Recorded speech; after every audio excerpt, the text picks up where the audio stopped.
What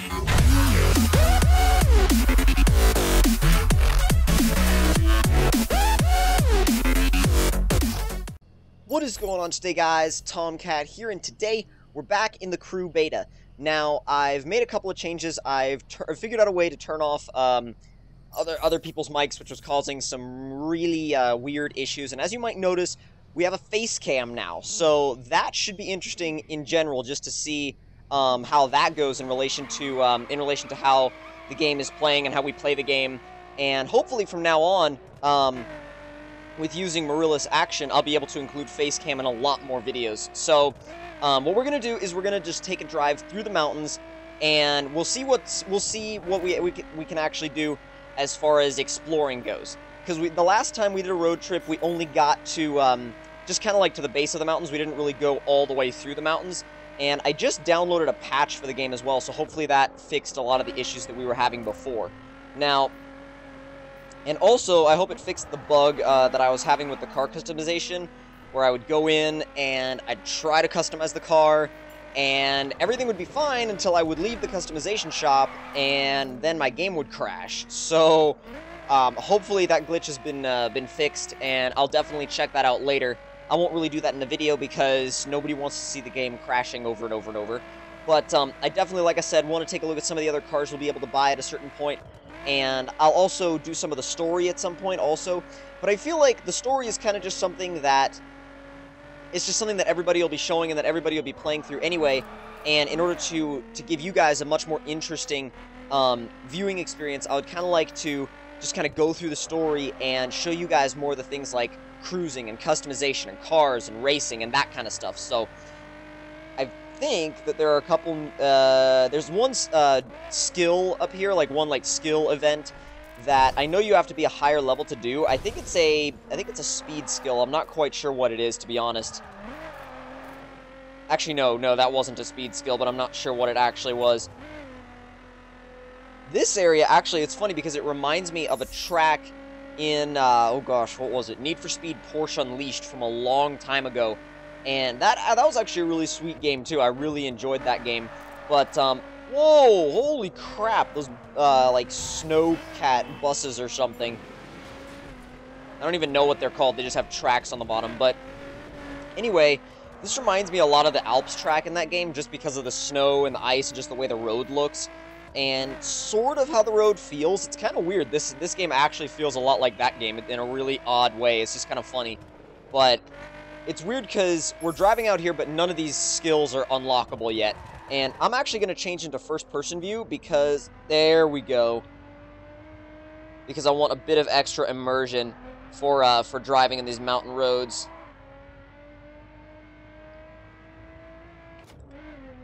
Love that gear change sound. And again, I don't know if you guys can hear it, but it's just this little subtle sound that adds to the immersion factor. I love when they do that in games. I love when they...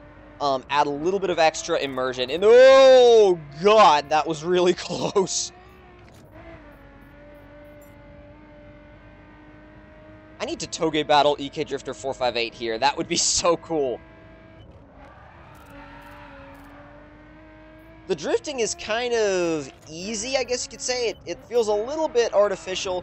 But then again, it's an arcade racer. It's not a simulation racer where you're going to be having to focus on driving techniques all the time. It's more about focusing on just the drive and the scale of the world. I mean, we've been driving for, you know, a couple of minutes here, a few minutes, and we're just continuing to climb and continuing to climb and continuing to climb into the mountains. And as you can see, we've got another giant mountain off in the distance, which I doubt this thing will be able to drive up because it's not, you know, an off-roader. But if we had like a Ford Raptor or something, I would definitely give that a shot.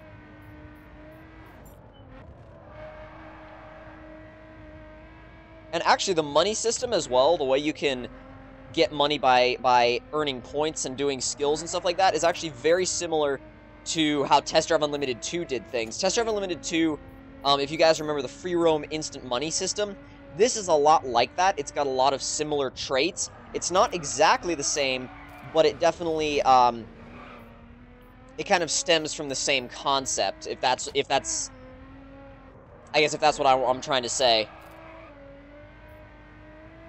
This area is absolutely huge, though. I've been driving for a little while now, and It is seriously a massive area. A lot of games don't have a lot of driving games have really small snow areas. Like snowy areas in open world maps are generally really small for some reason. I don't know if they just don't like I don't know if developers just don't like to make snowy areas in driving games, or if they're just really hard to make, or what, but this is awesome because I love snowy environments in games, mainly because you don't see them very often. I mean, at least in the driving genre. I mean, in shooters, yeah, you see them all the time, but in a genre like this, you just don't see snowy environments, and I really like how the handling changes dynamically, too. The handling isn't just the same across the board. It does change dynamically, which is certainly a step in the right direction, even for an arcade racer. An arcade racer is usually not going to have traits like that about it. It's weird because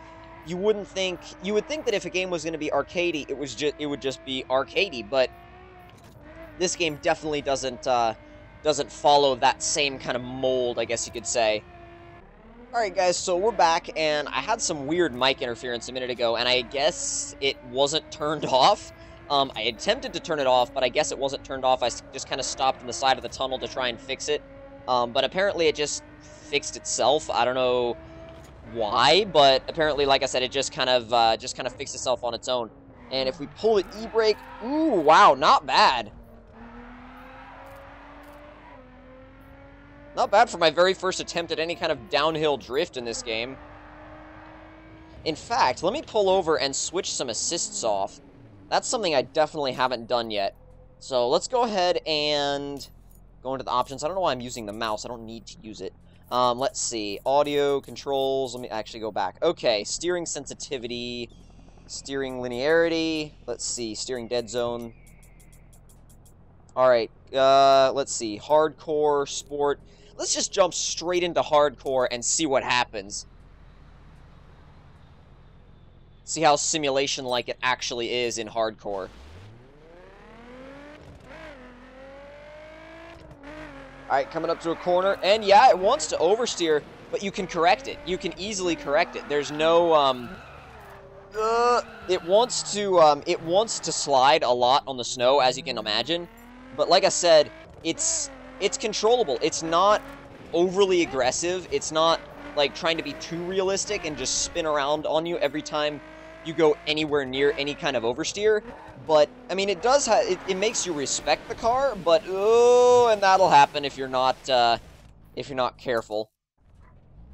Let me actually try first person with hardcore handling. Now that I've got that on, I'm not turning it off. Qu'est-ce que c'était? Oh well, there we go. Yep, we spun it again. D'accord. Got a little bit of mic interference again. Sorry about that, guys.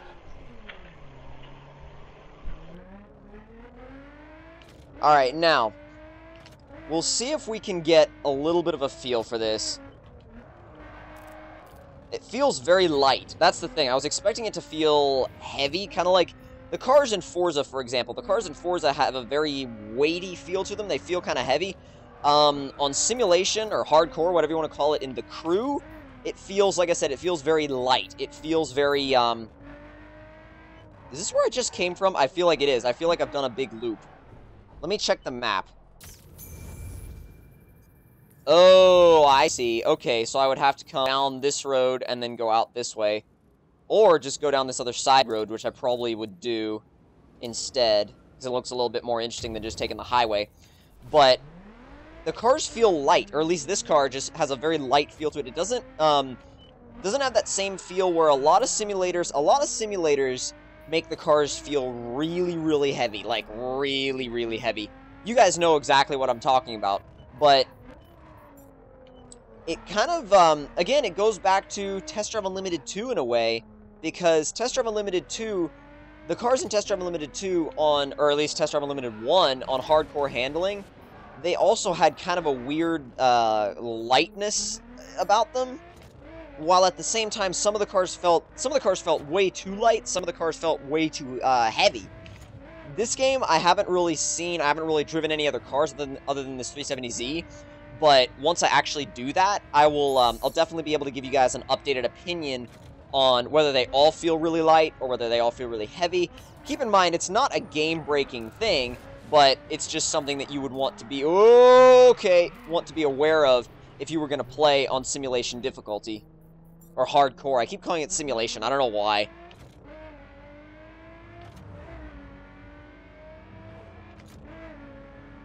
See, once you get on the snow, it's... I want to experience this simulation handling off of the snow, because the snow is going to make it extra slippery anyway.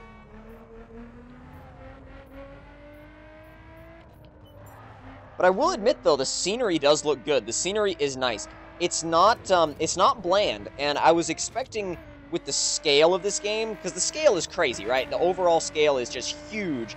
I was expecting the environments to be a little bit bland and a little bit uninteresting, but they do a good job with trying to avoid that. Oh god, oh god, that's not good. What?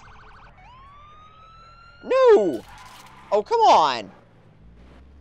Damn. Okay, never mind then. Let's get out of here before that happens again. But, yeah, like I was saying, the environments do not feel bland, they do not feel boring. Not in the least, actually. Let's see if we can get a little bit of extra cash from these near misses. Oh, wow. I was like, please tell me that sign is not, like, solid. Oh, but that building is. Just back on the road with... Yeah, that'll work. That'll work.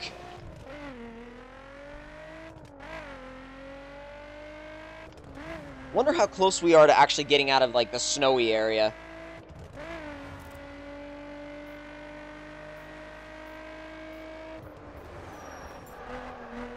I want to say we're probably pretty close, because we've been driving in this area for a while, but I'm not quite sure yet. Because I know this road kind of led to the west coast, but I'm not sure how far it actually goes. We may have to get on the highway at some point. Okay. Oh god. Tried to avoid both of those and just hit a random wall. Let's actually back up and see what was on that sign. Okay, so Salt Lake is to the right and Jacksonville Valley is to the left. Let's go to the right because I want to see some of the desert areas. And I don't know if we'll actually make it there in this episode of exploring, but we'll make it there soon. Oh god. That is not how to park.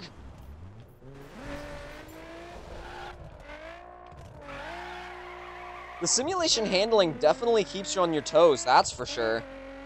Haven't even tried the sport handling yet. The sport handling sounds interesting because kind of like a sport mode in an actual car, it'll let you have a little bit of fun, but it won't let you go overboard. Like, because right now I have traction control off, I have stability control off, I have everything off, and I feel like sport mode would be similar to how a real car would do it. So I might put it in sport mode in a second and see what kind of a balance it strikes in sport mode. So let's see. Options, sport. Yes. So let's see how much room it gives us in. Come on. There.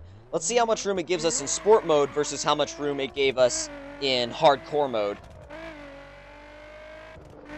Throw it in. It lets you get the tail end out, but I can already tell you it's a lot easier to bring the car back into line. Oh yeah, much easier to get the car back into line. So basically, the exact same way that sport mode works in a real car, pretty much. I mean, it's actually cool that they included a concept like that in this game because since you're going to be driving around the open world and doing some cruising, some racing, some just driving on your own, it's cool that you can switch it between, like, a comfort mode and a sport mode and an everything off, you know, crazy... No, oh, wow. Never mind. But yeah, an everything off, total craziness kind of mode. And it adds to the immersion factor. It really does. We're in the Salt Lake Resorts now, apparently. Oh, city! City! We might just see if we can get there quicker this way. Ow! Ow! That was a bit quicker, maybe? We kind of slid on some ice at the end, but that was a little bit quicker at least. Oh, God. Come on. So now we're in downtown Salt Lake City. So we did make it to a landmark city, which is nice. Because from here, we'll be able to resort to the map and see where we can go from there. Now, as you can see, there aren't any, events available or garages available in the city or anything like that. You kind of have to do that along with the story, and that's understandable. Any open world game, I would expect to do that.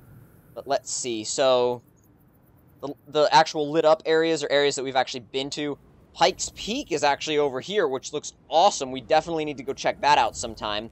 But we could go to Red Rock down here, Colorado River Banks, Forza Horizon. Let's see, Golden Hills Racetrack, Mojave Desert. We could go anywhere from here, really. Let's see, though. I want to go... See, Las Vegas is here, and there's an airport out here, which we'll be able to use to easily travel between some different areas in the game. But let's check out, we've got the Bonneville Salt Flats up here. We've got, that's a Yosemite out there. No way, that's awesome. Extremely twisty roads out there. But let's probably, what I want to do is, I want to just try and get to Las Vegas, and then from there, we can decide where we want to go route-wise. So let's set a waypoint for just right there, right outside the city. And that should lead us out onto the highway, and we'll have a nice drive to end up down there. I really like the way the GPS works, too, just how they have that blue line. It just makes it really easy to follow, and you don't have to be constantly looking down at the map.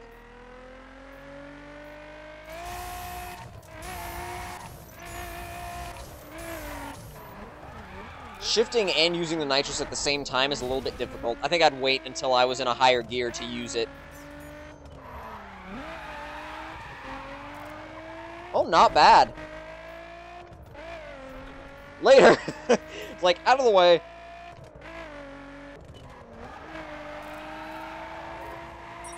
Oh, wow. That was actually pretty good. At least racking up a decent amount of points. We're out of the snow, which is kind of cool, but as soon as we get out on the... Okay, as soon as we get out on the freeway, we'll be able to see what this thing can actually do if we get something... if we get an area that's straight enough and flat enough. Let's go back to the interior view if we can. Yeah, that's much better. Much better. Love the detail, too. The interiors are very nice and detailed. Alright, in 6th gear. 150. That was completely without nitrous. That was 150, 6th gear without nitrous. Let's hit the nitrous. That's in 6th. And, oh, that was 153.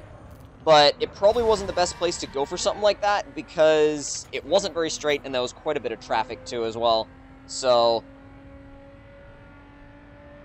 but I'm actually going to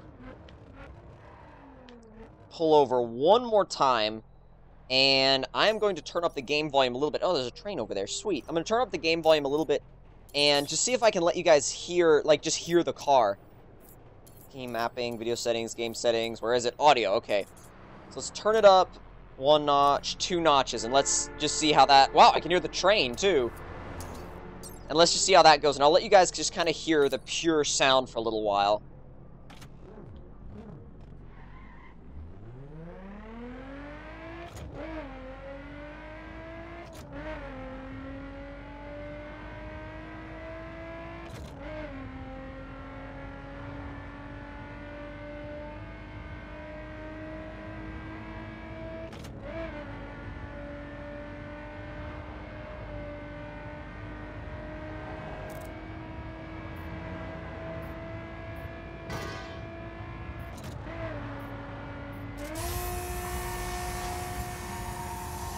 Oh, come on. Oh, God.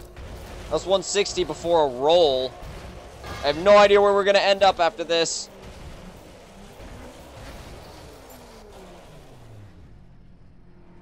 Where did we end up? On the side of the road somewhere, apparently. I don't think the volume's too loud. If it is, I'll change it in the next episode. But I think I might leave it actually where it is right now. Oh, this is certainly straight enough.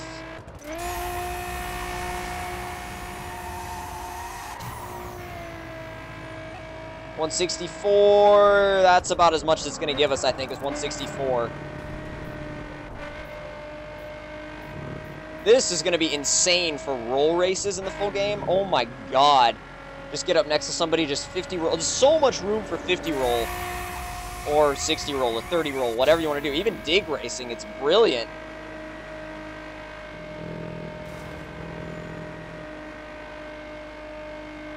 I just can't wait to do this stuff in Forza Horizon 2 as well.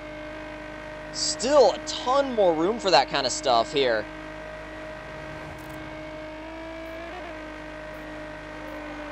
And I'm really glad that oh gosh, what are they? Light poles in the middle of the highway. I'm really glad that those light poles are actually breakable, because if they weren't, it'd be so frustrating.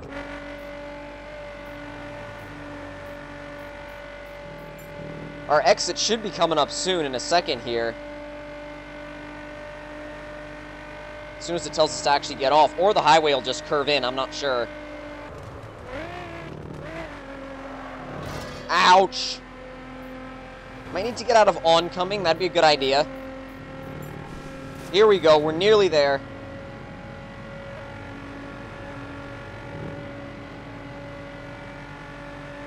And as soon as we get off the highway, yep, visit Las Vegas for the first time. Achievement, well, not really achievement unlocked, but just kind of milestone unlocked. So I'll pull over here in a second, because we are going to set up for our next drive. But if you guys enjoyed that that continuation of our road trip, don't forget to leave me a like. Tell me in the comment section down below what you guys thought of it. And if you're new to my channel and want me to do more Facecam, let me know in the comment section below. But yeah, if you're new to my channel, don't forget to subscribe for more. And I will see you guys in the next one. Talk to you guys later.